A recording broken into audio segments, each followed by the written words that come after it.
Bonjour, on va voir aujourd'hui les différences entre une variable statistique et une variable aléatoire. Alors variable aléatoire discrète dans le sens où cette variable prend un nombre fini de valeurs.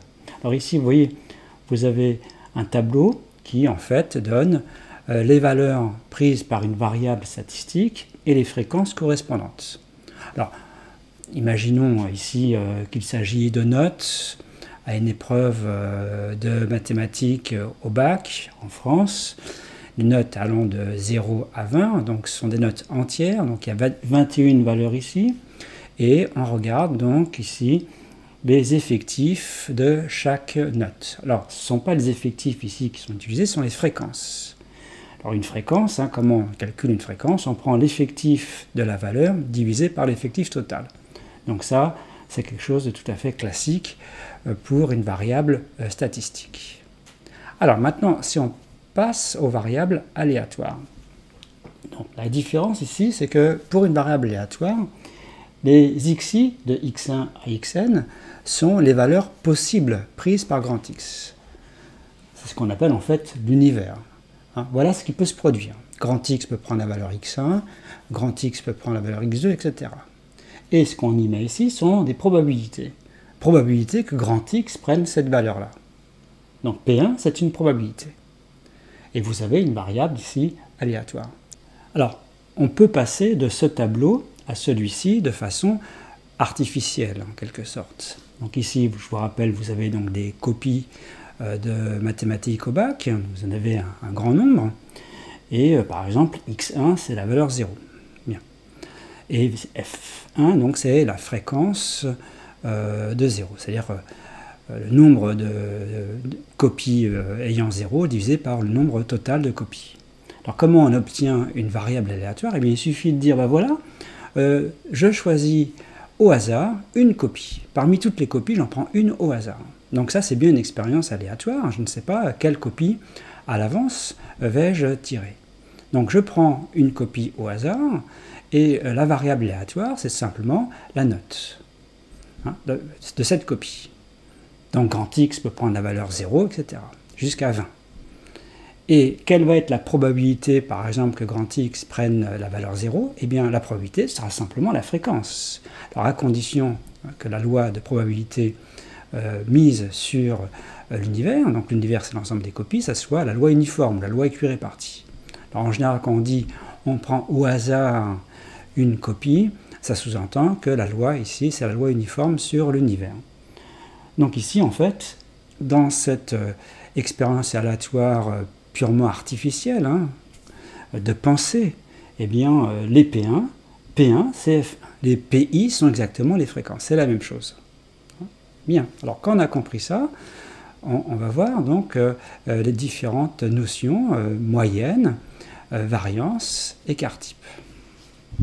Alors là, une notion de moyenne. Moyenne, ici, d'une variable statistique. Alors la moyenne, qu'on note x bar, donc en général pour une variable statistique, on met x ici en minuscule, et pour une variable aléatoire, on met x en majuscule. Donc x c'est la variable statistique, et x bar c'est la moyenne. Donc x bar, vous connaissez la formule, c'est la somme des fi xi. Alors normalement, il faudrait faire la somme des ni xi divisé par grand N. C'est comme ça qu'on fait la moyenne. C'est en fait une moyenne pondérée. Pondérée par les effectifs. Puis après, on divise par l'effectif total et ça revient à faire ça, ce calcul-là. Eh bien, ce qui correspond à la moyenne, ici, pour une variable statistique, c'est l'espérance mathématique. Donc on note ici E de grand X. Eh bien, la formule qui donne l'espérance mathématique, c'est exactement la même. On a vu que les FI, eh bien, ça correspondait au PI. Donc, c'est la somme des PI XI. Alors, si on est rigoureux ici, I, l'indice I varie de 1 à N, et I, pareil, varie de 1 à N. Donc, vous avez la même formule. Donc, en fait, l'espérance mathématique, ça correspond à une valeur moyenne pour une variable statistique. D'ailleurs, on peut aller même plus loin avec la loi des grands nombres.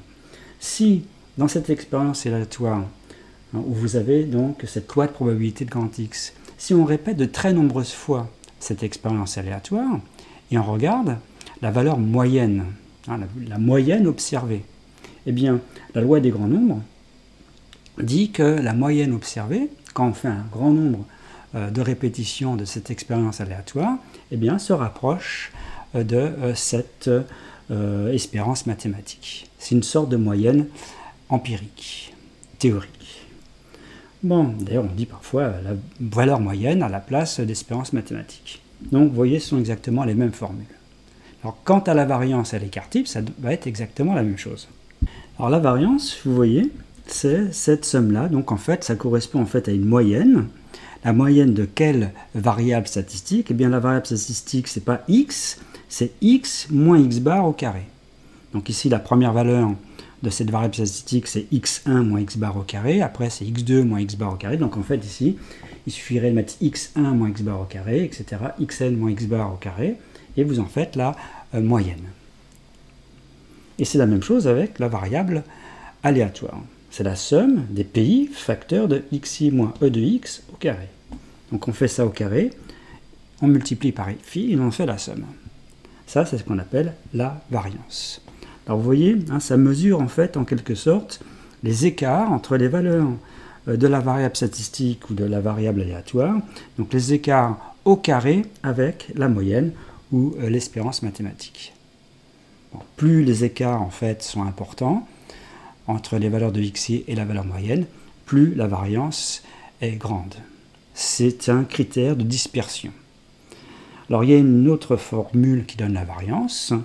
Alors avant de donner l'autre formule qui donne la variance, eh bien l'écart type, ce qu'on appelle l'écart type, donc sigma, donc de x pour une variable statistique ou de grand X pour une variable aléatoire, eh bien c'est tout simplement la racine carrée de la variance. Racine carrée de la variance. Donc vous voyez, les formules sont tout à fait analogues. Alors on a une autre formule qui donnerait la variance, qui serait la somme des fi xi carré moins x bar au carré. Donc ici, le moins x bar au carré n'étant pas dans la somme. On fait donc cette somme-là, vous voyez, cette somme-là, somme des fi xi carré moins x bar au carré. Ici, ce serait pareil. On ferait la somme des pi xi carré moins l'espérance au carré. Ça, c'est la variance. Alors ça se démontre, hein, on peut démontrer ses propriétés sur la variance. Alors l'avantage de cette formule, c'est que c'est pratique. Comment on calculerait la variance? Eh bien, il suffirait ici de prendre xi carré, vous voyez, donc on élèverait au carré, et donc on ferait f1 x1 carré, etc., fn xn carré. Donc ça donnerait cette somme-là. Et ensuite, on ferait moins x bar carré. Donc ça, c'est le côté pratique pour le calcul de la variance.